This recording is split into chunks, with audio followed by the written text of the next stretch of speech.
بسم اللہ الرحمن الرحیم۔ السلام علیکم، آپ دیکھ رہے ہیں الف نیوز اور میں ہوں آپ کے ساتھ ماجد علی۔ شامل کرتے ہیں آج کی ہیڈ لائنز۔ ہائپرسونک کروز میزائلوں سے لیس روسی جنگی جہازوں کی ناروے کے سمندر میں جنگی مشقیں۔ سعودی ولی عہد شہزادہ محمد بن سلمان عرب دنیا کی طاقتور ترین شخصیت قرار۔ یوکرینی فوجی امریکی فوجی اڈوں میں تربیت حاصل کریں گے، امریکہ کا اعلان۔ نیتن یاہو کے عہدہ سنبھالتے ہی فلسطینیوں کے خلاف امتیازی قانون سازی کا آغاز۔ کینیڈا نے امریکہ سے F-35 لڑاکا طیاروں کی خریداری کے معاہدے کو حتمی شکل دے دی۔ سری لنکا معاشی بحران، تنخواہیں اور پینشن کے لالے پڑ گئے۔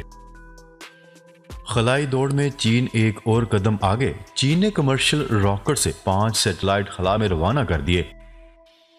برف باری، بارش اور دھند، ملک بھر میں شدید سردی۔ پاکستان اور دنیا بھر کی خبروں سے باخبر رہنے کے لیے الف نیوز کو سبسکرائب کر لیں۔ ہیڈ لائنز آپ نے جانی، اب بڑھتے ہیں خبروں کی تفصیلات کی طرف۔ ہائپرسونک کروز میزائلوں سے لیس روسی جنگی جہاز کی ناروے کے سمندر میں مشقیں۔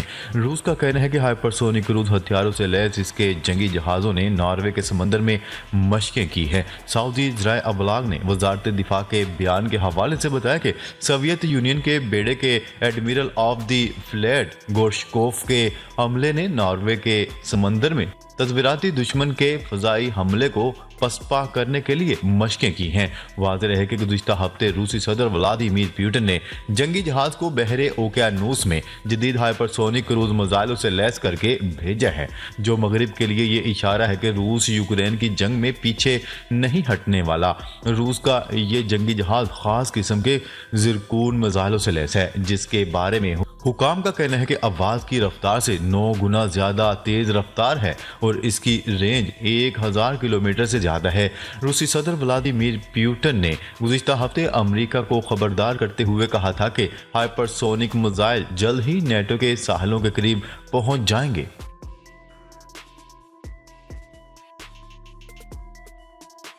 خبر کے اگلے حصے میں بات کرتے ہیں۔ سعودی ولی عہد شہزادہ محمد بن سلمان عرب دنیا کی طاقتور ترین شخصیت قرار۔ روسی ٹیلی ویژن نے سعودی عرب کے ولی عہد اور وزیر اعظم محمد بن سلمان کو عرب دنیا کی طاقتور ترین شخصیت قرار دے دیا۔ عرب میڈیا کی رپورٹ کے مطابق روس کے عربی زبان میں نشر ہونے والے ٹیلی ویژن چینل نے اس سلسلے میں ایک سروے کروایا۔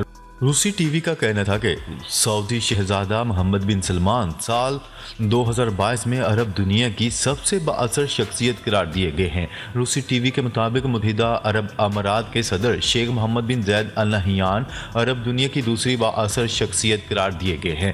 سروے میں 1,18,70,546 افراد نے شرکت کی۔ سعودی ولی عہد کو ناظرین کے 73,99,451 ووٹ حاصل ہوئے۔ سعودی ولی عہد کو حاصل ووٹ مجموعی ووٹنگ کا 62.3% ہے۔ روسی ٹی وی کے مطابق صدر UAE محمد بن زید ال نہیان کے حق میں 29,50,543 ووٹ دیے گئے۔ اسی طرح مصر کے صدر عبد الفاتح السی کو عرب دنیا کی تیسری بااثر شخصیت قرار دیا گیا ہے۔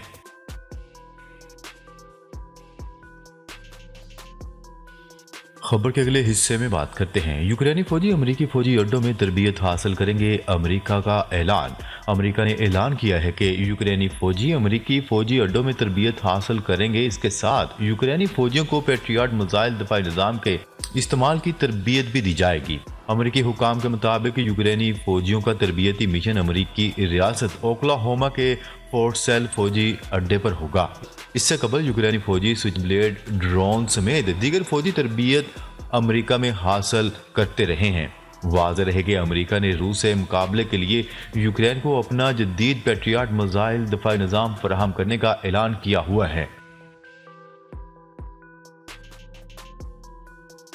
خبر کے اگلے حصے میں بات کرتے ہیں۔ نیتن یاہو کے دوبارہ وزیر اعظم بنتے ہی اسرائیلی پارلیمنٹ نے مغربی کنارے کے یہودی آباد کاروں کو فائدہ پہنچانے کے لیے فلسطینیوں کے خلاف امتیازی قانون سازی کا آغاز کر دیا۔ عالمی خبرساز ادارے کی رپورٹ کے مطابق اسرائیل کی پارلیمنٹ نے راتوں رات ایک ایسے قانون کو بحال کرنے پر ووٹنگ شروع کر دی جس سے مقبوضہ مغربی کناروں میں یہودی آباد کاروں کو شہری قوانین کے ماتحت کر دیا جائے گا، جبکہ ان کے فلسطینی پڑوسیوں کو فوجی عدالتوں کا سامنا کرنا پڑے گا۔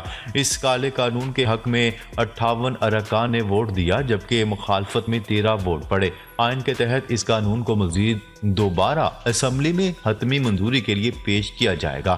اگر یہ قانون نافذ ہو جاتا ہے تو مغربی کنارے پر غیر قانونی طریقے سے قابض 4,75,000 یہودی آباد کاروں کو اسرائیل کے باضابطہ شہریوں کے برابر حقوق مل جائیں گے، اور فلسطینی شہریوں کی حالت قابض یہودیوں کے سامنے غلاموں جیسی ہو جائے گی۔ نیتن یاہو حکومت کے کٹر یہودی وزیر انصاف نے یہودی آباد کاروں کی بستیوں کو تقویت دینے کے اپنے مذموم عزم کا اظہار کرتے ہوئے کہا کہ ہم نے مغربی کنارے کے ساتھ ساتھ اسرائیل کی پوری سرزمین پر اپنا حق دوبارہ حاصل کرنا شروع کر دیا۔ فلسطین کی وزارت خارجہ نے اس کالے قانون کو نسل پرستانہ قرار دیتے ہوئے کہا کہ اس کا مقصد مقبوضہ مغربی کناروں پر یہودی آباد کاروں کو مزید طاقتور اور مستحکم کر کے فلسطینیوں کو ان کے آبائی گھروں سے بے دخل کرنا ہے، جو عالمی قوانین کی خلاف ورزی ہے۔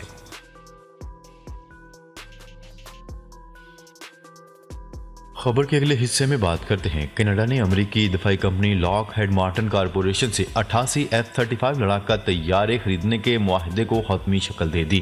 19 بلین کینیڈین ڈالر کے اس منصوبے میں کینیڈا لڑاکا طیاروں کو اپنے پرانے بیڑے کو تبدیل کرے گا۔ کینیڈا کی وزیر دفاع نے ایک نیوز کانفرنس میں بتایا کہ کینیڈا کو توقع ہے کہ پہلے F-35 لڑاکا طیاروں کی فراہمی 2026 میں کی جائے گی اور بحری بیڑے کے لیے 2032 اور 2034 کے درمیان مکمل طور پر فعال ہو سکیں گے۔ ان کا کہنا تھا کہ F-35 لڑاکا طیارے مارکیٹ کا سب سے جدید لڑاکا طیارے ہیں اور یہ ہمارے ملک کے لیے صحیح طیارے ہیں۔ انہوں نے مزید بتایا کہ طیاروں کی خریداری اور دیکھ بھال سے کینیڈا کی معیشت میں سالانہ 425 ملین کینیڈین ڈالر سے زیادہ کا حصہ ڈالے ہیں اور سالانہ تقریباً 3,300 ملازمتیں پیدا ہو سکیں گی۔ کینیڈین وزیر دفاع کا مزید کہنا تھا کہ یہ 30 سالوں میں رائل کینیڈین ایئر فورس میں سب سے بڑی سرمایہ کاری ہے۔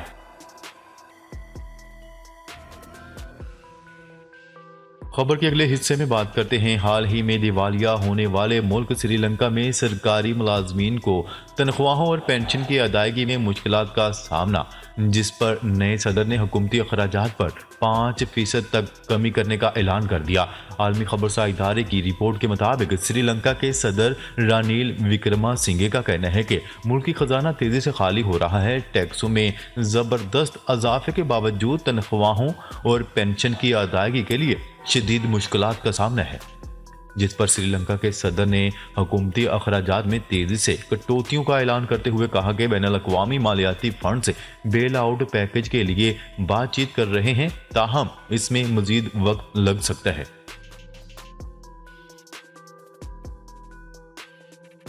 خبر کے اگلے حصے میں بات کرتے ہیں۔ چین نے کمرشل راکٹ سے 5 سیٹلائٹ خلا میں روانہ کر دیے۔ چین نے خلائی راکٹ کو ملک کے شمال مغرب میں واقع جیوچیان سیٹلائٹ لانچ سینٹر سے خلا میں روانہ کیا۔ کمرشل راکٹ پیر کی دوپہر 1:04 پر روانہ ہوا، جس کے ذریعے 5 سیٹلائٹ کو ان کے مقررہ مدار میں پہنچایا گیا۔ کیا رہے کہ ان 5 سیٹلائٹس میں سے ایک موسمیاتی گروپ اور 2 سیٹلائٹس زمینی مشاہدے اور خلائی سائنس سے متعلق اور 2 دیگر سیٹلائٹس بھی شامل ہیں۔ بیجنگ کی ہائی ٹیک کمپنی گلاکٹیک انرجی کا تیار کردہ CIRIS-1 راکٹ ایک چھوٹے پیمانے پر ٹھوس ایندھن سے چلنے والا کیریئر راکٹ ہے جو مائکرو سیٹلائٹ کو مدار میں بھیجنے کی صلاحیت رکھتا ہے۔ یہ لانچ CIRIS-1 راکٹ سیریز کا 5واں فلائٹ مشن تھا۔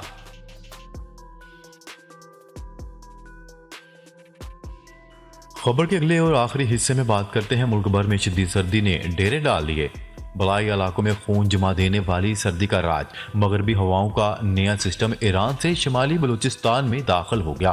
محکمہ موسمیات نے 2 روز تک بلوچستان کے 13 اضلاع میں بارش اور برف باری جاری رہنے کی پیشگوئی کر دی۔ شمالی بلوچستان کے بلائی علاقوں میں درجہ حرارت -14 سینٹی گریڈ تک گرنے کا امکان۔ جمعرات سے کراچی میں بھی سردی کی نئی لہر کی پیشگوئی کی گئی ہے۔ پارا چنار کے بلائی علاقوں میں آج صبح سے برف باری کا سلسلہ جاری ہے۔ پہاڑی علاقوں میں 4 سے لے کر 8 انچ برف پڑنے کی اطلاعات ہیں۔ برف باری کے باعث سردی کی شدت میں اضافہ ہو گیا ہے۔ لوگوں نے گرم ملبوسات کا استعمال کرنا دوگنا کر دیا۔ ناظرین، اب تک کے لیے اتنا ہی۔ مزید خبریں لے کر بہت جلد آپ کی خدمت میں حاضر ہوں گے۔ تب تک کے لیے اپنا خیال رکھیے گا۔ اللہ نگہبان۔